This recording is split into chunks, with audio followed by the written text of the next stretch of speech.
So I'm personally of the opinion that suicide should be a fundamental right. I'm not talking necessarily about assisted suicide, I just say suicide. Period. Now, obvious caveat is obvious that yes, there are people who are in a transient state of things being shitty in their lives, and they should seek help. They should have friends and family to help them.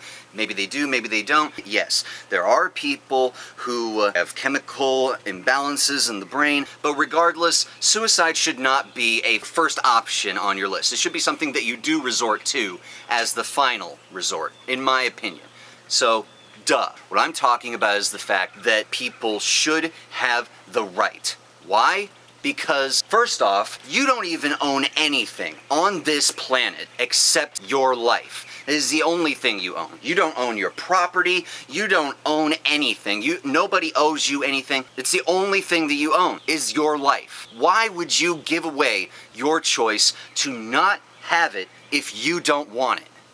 Now, to give my take on this whole suicide issue, I entirely agree. It should be a fundamental, basic human right to have the ability to end one's own life. Simply put, when else are you completely and totally, entirely in control of your own destiny than in the moment where you are considering, do I want to end it or not? As long as you have the right to consider that, you are a master of your own fate.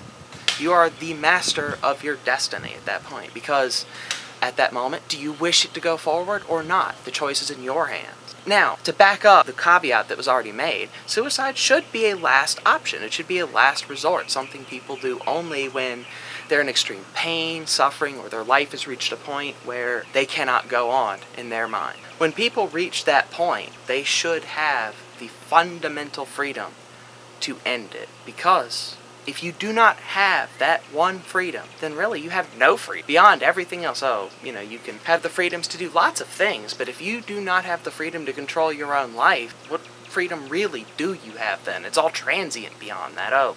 These freedoms that pertain to what you can do while you're alive and everything, they're important. But life itself is the most important factor, and the continuation of it or the ending of it is the most important choice whenever you consider it. That is the most important choice you can make. And if you do not have the right to make that choice whenever you feel like it needs to be decided again,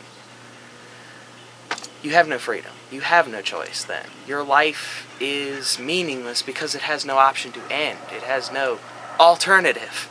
You must live then, no matter what. What is the meaning then? What is the virtue of a life that must go on whether you enjoy it or not, whether you put effort into it or not, whether you even care or not? There's no virtue to that. There's no point.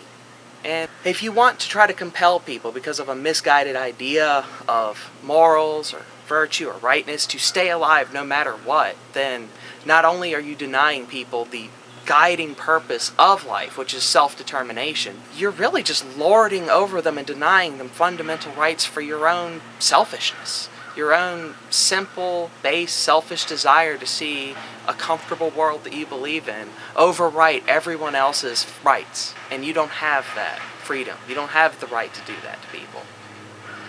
Just something to think about.